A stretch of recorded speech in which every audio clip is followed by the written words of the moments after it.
दोस्तों अगर आपकी 12th कंप्लीट हो चुकी है और 12th के बाद अगर आप कहीं कंप्यूटर रिलेटेड जॉब के लिए जाते हो तो ज़्यादातर जो आपको जॉब रिकमेंड होगी वो या तो एक्सेल सॉफ्टवेयर के बिहाफ पे होगी या फिर होगी टैली सॉफ्टवेयर के बिहाफ पे। अब अगर एक्सेल की हम बात करें तो एक्सेल से रिलेटेड काफ़ी सारे इन्फॉर्मेशन ऑन चैनल अवेलेबल है जो कि आप प्लेलिस्ट में जाके देख सकते हैं। लेकिन अगर हम बात करें टैली की कि टैली इतना डिमांडेबल क्यों है और टैली का यूज किस काम को करने के लिए किया जाता है, तो आज के इस वीडियो में हम बात करेंगे कि टैली सॉफ्टवेयर या फिर जो टैली का कोर्स है वो है क्या। दूसरा जो टैली कोर्स है इसमें आपको क्या सिखाया जाता है, इट मींस इसका सिलेबस क्या होता है। और तीसरा बहुत ही इंपॉर्टेंट टर्म कि टैली कोर्स अगर आप कर लेते हो और उससे रिलेटेड आपको जॉब मिलती है तो आपको प्रेजेंट बेसिस पे क्या सैलरी मिलेगी और फ्यूचर में सैलरी एक्सपेक्टेशन कहाँ तक जा सकती है, ये सब कुछ इसे एक सिंगल वीडियो में हम कवर करने वाले हैं। मेक श्योर कि आप इस वीडियो को पूरा देखिए क्योंकि ये वीडियो आपके लिए फुल ऑफ इंफॉर्मेशन होने वाला है। तो बिना किसी देरी के शुरू करते हैं इस वीडियो को। अब यहाँ पे शुरुआत करते हैं सबसे पहले सवाल से कि जो टैली सॉफ्टवेयर है जिसकी मैं बात कर रहा हूँ ये एक्चुअल में है क्या और इसका यूज क्या है।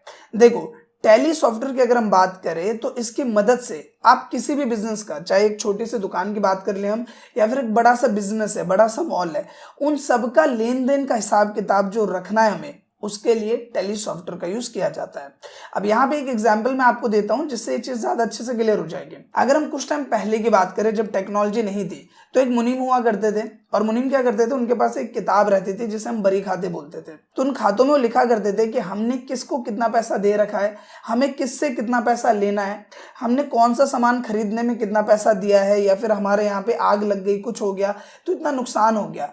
कुल मिला के एक बिजनेस का जो वो चला रहा है, जिसका हिसाब किताब वो मुनीम रख रहा है, उस बिजनेस का जितना भी लेन देन का विवरण है, जितना भी खर्चा, जितना भी फायदा, जितना भी नुकसान, उन सब का हिसाब किताब रखा जाता था उस किताब में। और वो हिसाब किताब जो रखते थे वो कौन थे, वो मुनीम थे। अब आज के टाइम में हो गया टेक्नोलॉजी फील्ड, तो आज के टाइम में कोई भी बिजनेस है तो उसमें जो भी हमारा लेन देन हुआ, जो भी नुकसान हुआ, जो भी फायदा हुआ, जो भी खर्चा हुआ, उन सबको हिसाब किताब रखने के लिए जिस किताब का बेस्ड ऑन टेक्नोलॉजी हम यूज करते हैं वो है टैली सॉफ्टवेयर।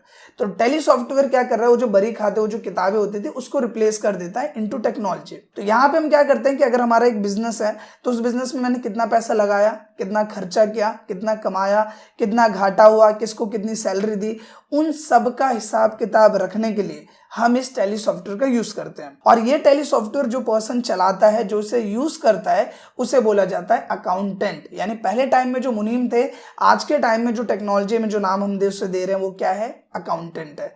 आई होप कि इतना टर्म आपको क्लियर हो गया होगा।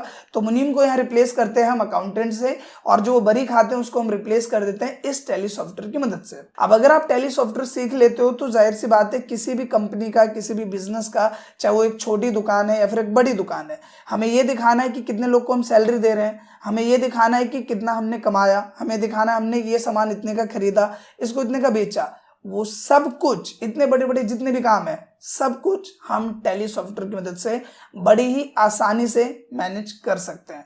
सो आई होप कि ये टर्म तो क्लियर हो गया होगा कि टैली एक्चुअल में है क्या और इसकी डिमांड क्यों इतनी ज्यादा है। जाहिर सी बात है कोई सा भी बिजनेस ले लो, एक दुकान से लेके एक बड़े 5 स्टार होटल तक या फिर एक मॉल से लेके नॉर्मल हम रेस्टोरेंट बिजनेस की बात कर लिया, कोई सा भी आप टर्म ले लो, बिजनेस की आपको कमी नहीं दिखने वाली।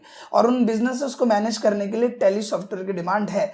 इसीलिए टैली सॉफ्टवेयर की डिमांड इतनी ज्यादा है क्योंकि इन सब चीज को मैनेज करने के लिए क्या चाहिए, टैली सॉफ्टवेयर, और उनको चलाने वाले अकाउंटेंट, जो कि आप टैली सॉफ्टवेयर सीखने के बाद बनते हो। अब यहाँ पे बात करते हैं दूसरे सवाल के कि ये जो टैली का कोर्स है इसमें आपको क्या क्या सिखाया जाता है। देखो एक डाउट आ रहा होगा आप लोग के माइंड में कि मेरी इसमें क्वालिफिकेशन क्या होनी चाहिए। कई लोग के दिमाग में आ रहा होगा कि यार मैंने 10th कर रखी है, 12th तो की नहीं, क्या मैं इसे कर सकता हूँ नहीं। कई लोग के दिमाग में आ रहा होगा मैंने 12th करी है लेकिन उसके बाद मैं पीसीएम बैकग्राउंड से हूँ और मेरे को तो अकाउंट का कुछ पता ही नहीं है, तो क्या मैं इसे यूज कर सकता हूँ नहीं। तो इन सब सवालों को जवाब मैं आपको देता हूँ। सबसे पहले टैली सॉफ्टवेयर सीखने के लिए आपके पास मिनिमम 10th या 12th होनी चाहिए। 12th है तो ज्यादा बेटर है और 10th है तो भी आप कर सकते हो, नो डाउट कोर्स आप कर सकते हो। इसके बाद अगर आपने किसी भी फील्ड से ग्रेजुएशन कर रखी है, चाहे वो बीएससी है, बीए है या बीकॉम है, डजंट मैटर, आप इस कोर्स को कर सकते हो। क्यों, ये मैं चीज एक्सप्लेन करता हूँ। देखो अगर कोई कॉमर्स का स्टूडेंट है तो उसने जो अकाउंटेंट वाला टर्म है वो अपनी एकेडमिक्स में पढ़ा हुआ है। इसके बाद जब वो बीकॉम करता है फिर उन्हीं चीज को रिवाइंड करता है तो उसे उस चीज की नॉलेज रहती है, तो उसे फाइनेंशियल अकाउंटिंग का जो पार्ट है वो पहले से पता होता है। लेकिन मान लो आप नॉन कॉमर्स बैकग्राउंड से हो, आप पीसीएम से हो, पीसीबी से हो या फिर आर्ट्स से हो, तो सबसे पहले जो इस कोर्स में सिखाया जाता है वो होता है फाइनेंशियल अकाउंटिंग, जिसमें जो अकाउंट्स के बेसिक्स है जिनकी जरूरत आपको पड़ेगी वो आपको सिखाया जाता है।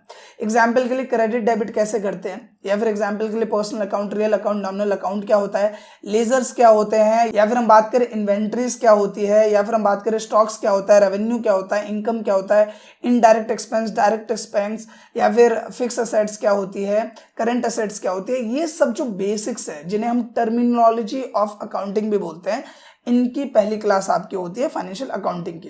तो इस क्राइटेरिया में आपको ये सब सिखा दिया जाता है। इसके बाद बारी आती है टैली सॉफ्टवेयर की। पहले तक अगर मैं बात करूं 2 साल पहले तक हर जगह टैली ERP9 यूज होता था, तो उस टाइम पे टैली ERP9 सॉफ्टवेयर सिखाया जाता था, लेकिन अब हर जगह टैली प्राइम यूज होता है।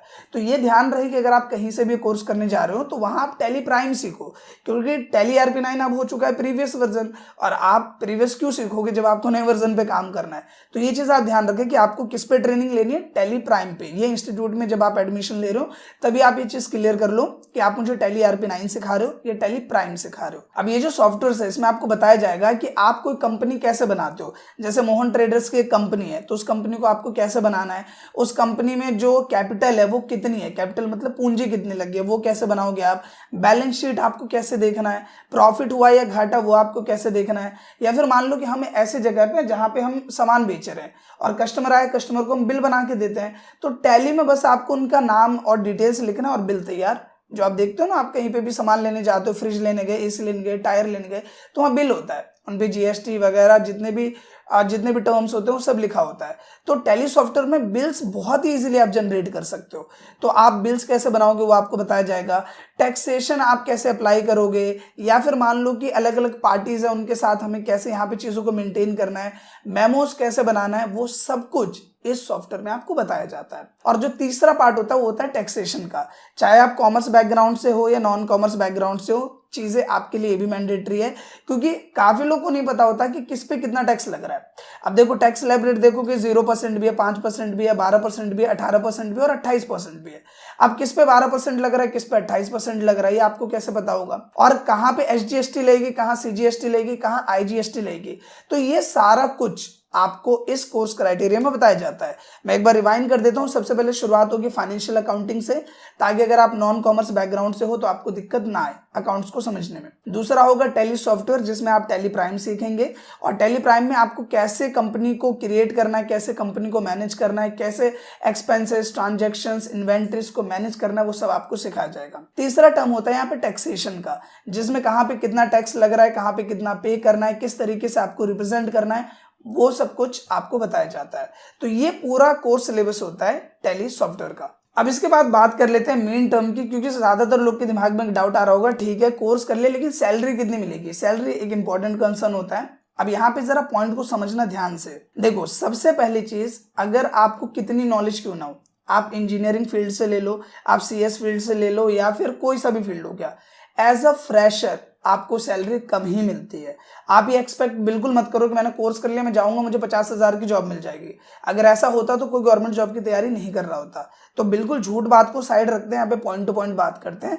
एज अ फ्रेशर आपको सैलरी कम मिलेगी और जॉब भी मिलने के चांसेस कम होते हैं, क्योंकि सबको एक्सपीरियंस चाहिए। तो फ्रेशर में आपको 8,000, 10,000 और किस्मत अच्छी है तो 15,000 तक की सैलरी मिल सकती है। दूसरी बात, आप ये चीज समझ लीजिए कि शुरुआत के 6 महीने से 1 साल आप एज अ इंटर्न काम कर रहे हो। इंटर्न मतलब आप चीजों को सीख रहे हो, और जब आप चीजों को सीख जाते हो, आपको एक्सपीरियंस हो जाता है, तब आपकी सैलरी इसमें अच्छी होती है। आपको 20,000 तक की सैलरी मिल सकती है अगर आप 2-3 साल टाइम दे देते हो। 20,000, 25,000, 30,000, 35,000, वो आप पे डिपेंड करता है कितनी अच्छी परफॉर्मेंस आप दे रहे हो, कितनी कंपनियां स्विच कर रहे हो, आप MNC में जॉब कर रहे हो या डोमेस्टिक में जॉब कर रहे हो, वो आपके ऊपर डिपेंड करता है। ये आपको अपने अंदर रखना होगा कि मुझे अपनी सैलरी बहुत जल्दी आगे लेके जानी है।